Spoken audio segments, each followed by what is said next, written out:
Hello दोस्तों, नमस्कार। आप सब लोग कैसे हैं? तो फ्रेंड्स, आज मैं एक नया पैराग्राफ लेकर के आया हूँ और इस पैराग्राफ के एक-एक सेंटेंस को हम एक-एक वर्ड को हम ब्रेक करेंगे उसकी पार्ट ऑफ स्पीच में। यानी कि हम उसे समझेंगे कि वो नाउन है या प्रोनाउन है और इस तरह से ब्रेक करके हम उसका ट्रांसलेशन करेंगे, जिससे कि आपको एक-एक शब्द समझ में आएगा, उसकी वोकैब समझ में आएगी। आप इज़िली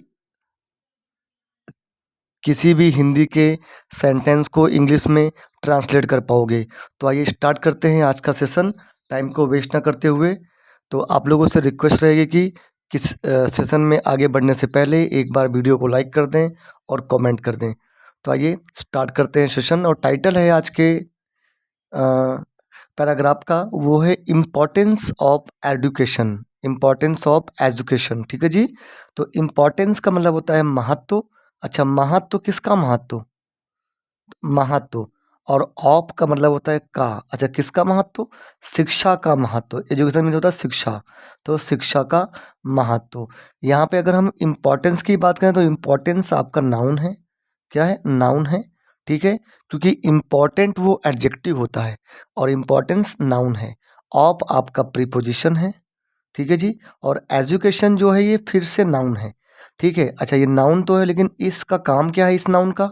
तो इस नाउन का काम है इस ऑफ प्रीपोजिशन के लिए प्रीपोजिशनल ऑब्जेक्ट बनना। क्योंकि जो प्रीपोजिशन है वो अपने बाद में ऑब्जेक्ट लेती है और किसी भी सेंटेंस में इंग्लिश ग्रामर में सब्जेक्ट और ऑब्जेक्ट बनने का काम या तो नाउन करती है या तो प्रोनाउन करती है। तो चूंकि यहाँ पे एजुकेशन प्रोनाउन है तो इसका पार्ट ऑफ स्पीच नाउन है, लेकिन इसका काम क्या है, यहाँ पे क्या कर रहा है? तो ये इस ऑफ प्रीपोजिशन का प्रीपोजिशनल ऑब्जेक्ट बन रहा है, ठीक है जी।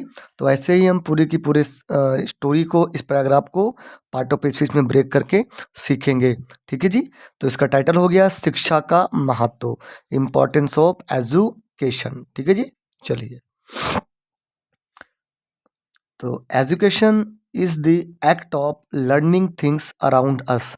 एजुकेशन यानी कि शिक्षा, ठीक है जी। इज यानी कि है। अच्छा, क्या है? द एक्ट, एक्ट यानी होता है क्रिया, है ना। क्रिया या ड्रामा जिसे बोलते हैं, क्रिया। किस चीज़ की क्रिया है? ऑफ यानी कि की, किस चीज़ की? लर्निंग यानी कि सीखने की। लर्न मतलब सीखना, लर्निंग ये भी एक बताएंगे भी इसकी पार्ट ऑफ स्पीच। सीखने की, क्या सीखने की? थिंग्स को सीखने की, चीज़ों को सीखने की, वस्तुओं को सीखने की। अराउंड यानी कि आसपास, किसके आसपास? अस यानी कि हमारे, ठीक है जी। अस यानी कि हमारे, ठीक है। तो शिक्षा क्या है? एक क्रिया है, एक एक्ट है, ठीक है। किस चीज़ का एक्ट है? सीखने का एक्ट है। क्या सीखने का? चीज़ों को सीखने का। कहाँ? तो आसपास, किसके आसपास? हमारे आसपास, ठीक है जी। देखिए, तो इसमें एजुकेशन जो है आपका नाउन है, मैंने आपको पहले बताया ऊपर, ठीक है। इज आपकी हेल्पिंग वर्ब है यानी कि एच बी है। द आपका आर्टिकल हो गया। एक्ट आपका नाउन है। क्या है? एक्ट आपका नाउन है, ठीक है जी। ओके, ऑफ आपका प्रीपोजिशन है। अब लर्निंग क्या है दोस्तों? तो लर्निंग जो है ये लर्न, LEARN, लर्न मीन्स सीखना, जो कि एक वर्ब होती है बेस फॉर्म में, उसमें ING लगा के बनाया गया है, ठीक है। अब वर्ब की फर्स्ट फॉर्म में ING ग्रामर में 3 काम करता है। पहला काम करता है कंटिन्यूस बनना। उसके लिए ज़रूरी है कि उसके साथ में कोई हेल्पिंग वर्ब हो, is, am, are, was were, जो कि यहाँ है नहीं, इसीलिए कंटिन्यूस का काम नहीं करेगा। दूसरा काम है कि जब वो एज ए नाउन एक्ट करता है तो उसे हम जीरंड कहते हैं, और जब वो एज ए एडजेक्टिव एक्ट करता है तो उसे हम प्रेजेंट पार्टिसिपल कहते हैं। यहाँ पे आप देखिए, पहले प्रीपोजिशन लगी हुई है, तो प्रीपोजिशन के बाद यहाँ जो भी आएगा वो इस प्रीपोजिशन का ऑब्जेक्ट बनेगा, और सब्जेक्ट और ऑब्जेक्ट बनने का काम नाउन है तो प्रोनाउन करते हैं, इसीलिए ये पक्का ही आपका नाउन की तरह काम कर रहा होगा, इसीलिए इसे हम जीरंड कहेंगे। और जब वर्ब की फर्स्ट फॉर्म में ING एज ए नाउन काम करती है तो उसे हम जीरंड कहते हैं। तो लर्निंग आपका जीरंड हो गया। काम क्या है?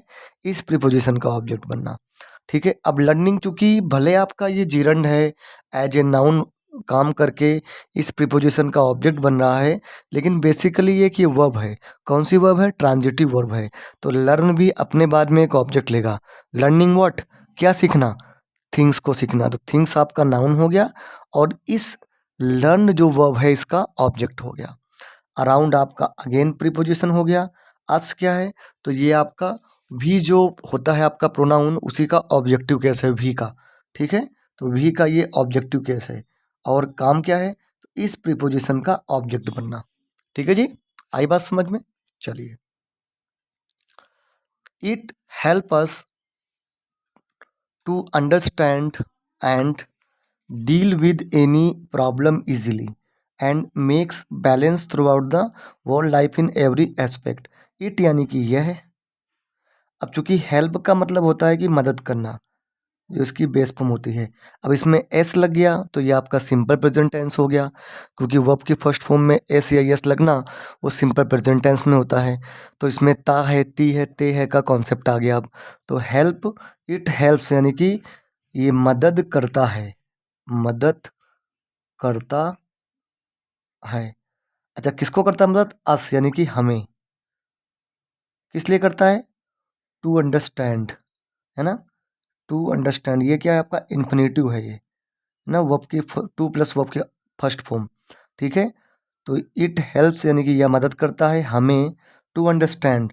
ओके, अंडरस्टैंड का मतलब होता है समझना, चूंकि टू लगा है तो समझने में, समझने में क्या, समझने में और एंड यानी कि और डील करने में। तो डील करने का मतलब क्या होता है? डील करने का मतलब होता है कि समझौता करना या व्यवहार करना, ठीक है। और व्यवहार करने में विद यानी कि से, किससे? एनी यानी कि किसी, कोई भी, किसी भी। प्रॉब्लम यानी कि समस्या, किसी भी समस्या से। अच्छा, किस तरह से? इजीली, आराम से, ठीक है, आराम से। एंड यानी कि और, मेक्स, बैलेंस, मेक्स यानी होता है, मेक यानी होता है बनाना, क्योंकि उसमें एस लगा है तो बनाता है। क्या बनाता है?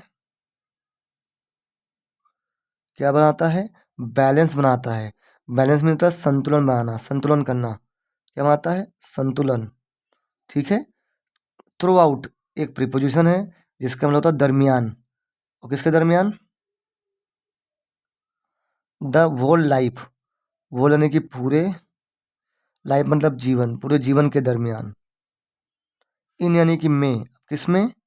एवरी एस्पेक्ट, एवरी यानी कि प्रत्येक, एस्पेक्ट यानी कि पहलू, प्रत्येक पहलू में संतुलन बनाता है पूरे जीवन के दरमियान, ठीक है। इसका मतलब होता है पहलू, ठीक है। एस्पेक्ट मीन्स होता है पहलू, ठीक है। आई बात समझ में? चलिए अब इसको ब्रेक करते हैं। इट ये आपका प्रोनाउन है, साथ में सब्जेक्ट भी है सेंटेंस का, ठीक है। क्योंकि अगर आप हेल्प वर्ब से हु का रिप्लाई करेंगे तो जो भी रिप्लाई आएगा वो सब्जेक्ट होता है, हु हेल्प, इट हेल्प। तो इट आपका प्रोनाउन है, साथ में सब्जेक्ट भी है। हेल्प आपकी वर्ब हो गई, चूंकि एस या एस लगा है इसलिए हमने मदद करता है लिखा यहाँ पर। अच्छा, अब हेल्प किसको करता है? अस यानी कि हमें करता है। तो अस ऐसे वी का ऑब्जेक्टिव कैसे, पर काम क्या है? इस हेल्प के लिए ऑब्जेक्ट बनना, हेल्प वर्ब का। अच्छा, टू प्लस वर्ब की फर्स्ट फॉर्म टू अंडरस्टैंड, ये इन्फिनेटिव है। इन्फिनेटिव इंग्लिश ग्रामर में 3 रोल प्ले करता है। नाउन बनता है, एडजेक्टिव बनता है, एडवर्ब बनता है। जब नाउन बनेगा तो वो नाउन के सारे काम करेगा, सब्जेक्ट बनना, ऑब्जेक्ट बनना। जब एडजेक्टिव बनेगा तो किसी नाउन को मॉडिफाई कर रहा होगा, एडवर्ब बनेगा तो किसी वर्ब को मॉडिफाई कर रहा होगा। तो यहाँ देखिए टू अंडरस्टैंड क्या कर रहा है? It help us to understand.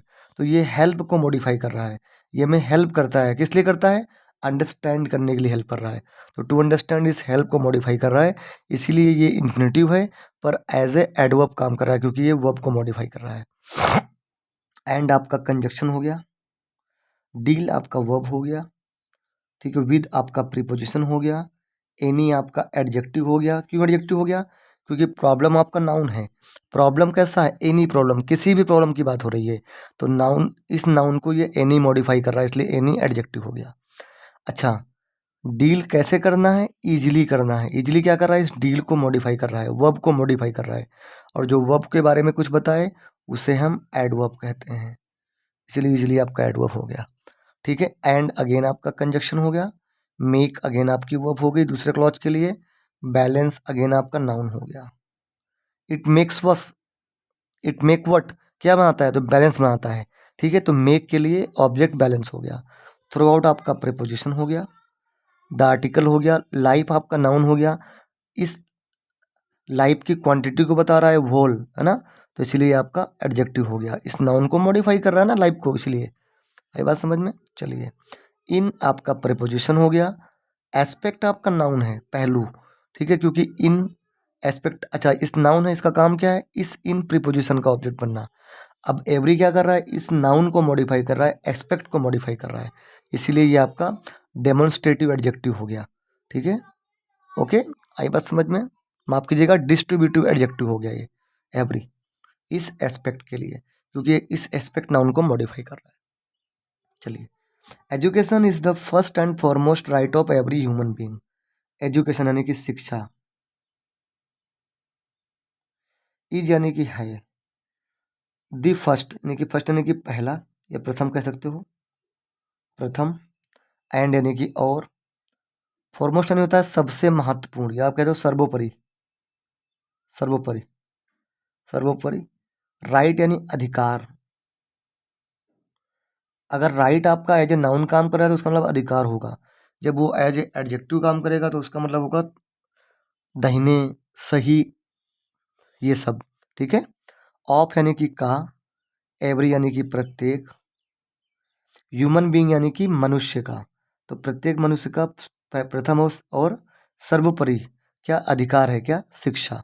ठीक है, तो इज आपकी हेल्पिंग वर्ब हो गई, एजुकेशन नाउन हो गया, साथ में इसके लिए सब्जेक्ट हो गया, द आर्टिकल हो गया, फर्स्ट और फॉरमोस्ट के पहले आप राइट समझो, राइट क्या है, नाउन है।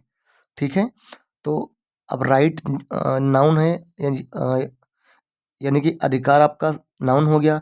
अब अधिकार कैसा है, पहला और सर्वोपरि है, यानी कि पहला और सबसे महत्वपूर्ण है। तो ये पहला और महत्वपूर्ण क्या कर रहे हैं, इस राइट को मॉडिफाई कर रहे हैं, इस नाउन के बारे में बता रहे हैं, और नाउन के बारे में कुछ भी बताने वाले शब्द को हम एडजेक्टिव कहते हैं। इसलिए फर्स्ट भी एडजेक्टिव है, एंड आपका कंजक्शन है, और फॉरमोस्ट क्या है आपका, फॉरमोस्ट भी आपका एडजेक्टिव है। ठीक है जी, आई बात समझ में? चलिए, विदाउट यानी कि के बिना, के बिना, अच्छा किसके बिना भैया, और देखते हैं, तो एजुकेशन के यानी कि बिना, शिक्षा के बिना, वी यानी कि हम, आर यानी कि हैं, इनकम्प्लीट यानी कि अधूरे, तो शिक्षा के बिना हम क्या हैं, अधूरे हैं। ठीक है, एंड यानी कि और, आर लाइफ यानी कि, आर यानी कि हमारी, लाइफ यानी कि जीवन, आर यानी कि है, यूजलेस यानी कि बिना काम का, बेमतलब का, बिना काम का, बेकामी जीवन है हमारा, बिना शिक्षा के हमारा जीवन किसी काम का नहीं है।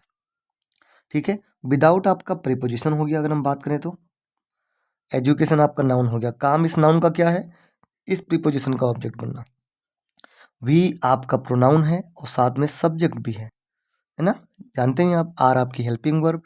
अब देखो, अब इनकम्प्लीट कौन है, हम इनकम्प्लीट है ना, तो ये इनकम्प्लीट क्या कर रहा है, ये हमें यानी कि प्रोनाउन को मॉडिफाई कर रहा है, हमारे बारे में बता रहा है। कौन इनकम्प्लीट है भैया, हम इनकम्प्लीट हैं, वी इनकम्प्लीट हैं, तो ये प्रोनाउन को मॉडिफाई कर रहा है, इनकम्प्लीट। तो जो शब्द किसी नाउन या प्रोनाउन के बारे में कुछ भी बताएं उसे हम एडजेक्टिव कहते हैं, इसीलिए इनकम्प्लीट आपका एडजेक्टिव हो गया, एंड आपका कंजक्शन हो गया, आर लाइफ्स में, आर आपका पजेसिव एडजेक्टिव हो गया, आगे नाउन दिया है लाइफ्स, इसीलिए आर हेल्पिंग वर्ब, यूजलेस। अब यूजलेस क्या है भैया, लाइफ से यूजलेस है, लाइफ्स नाउन है, यूजलेस इस लाइफ्स नाउन को मॉडिफाई कर रहा है, इसीलिए नाउन को जो मॉडिफाई करे वो आपका एडजेक्टिव हो गया। इस हिसाब से जो आपका यूजलेस है ये आपका एडजेक्टिव हो गया। चलिए, education help us to set a गोल।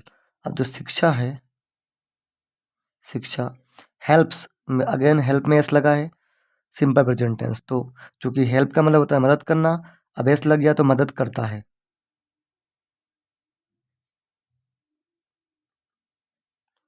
करता है किसको, अस यानी कि हमें, किस लिए करता है भाई, टू सेट करने के लिए, सेट करने के लिए, क्या सेट करने के लिए, ए यानी कि एक, गोल यानी कि लक्ष्य, एक लक्ष्य सेट करने के लिए, एंड यानी कि और, गो अहेड, गो अहेड एक प्रेजल वर्ब होती है जिसका मतलब होता है कि आगे बढ़ना, और आगे बढ़ने के लिए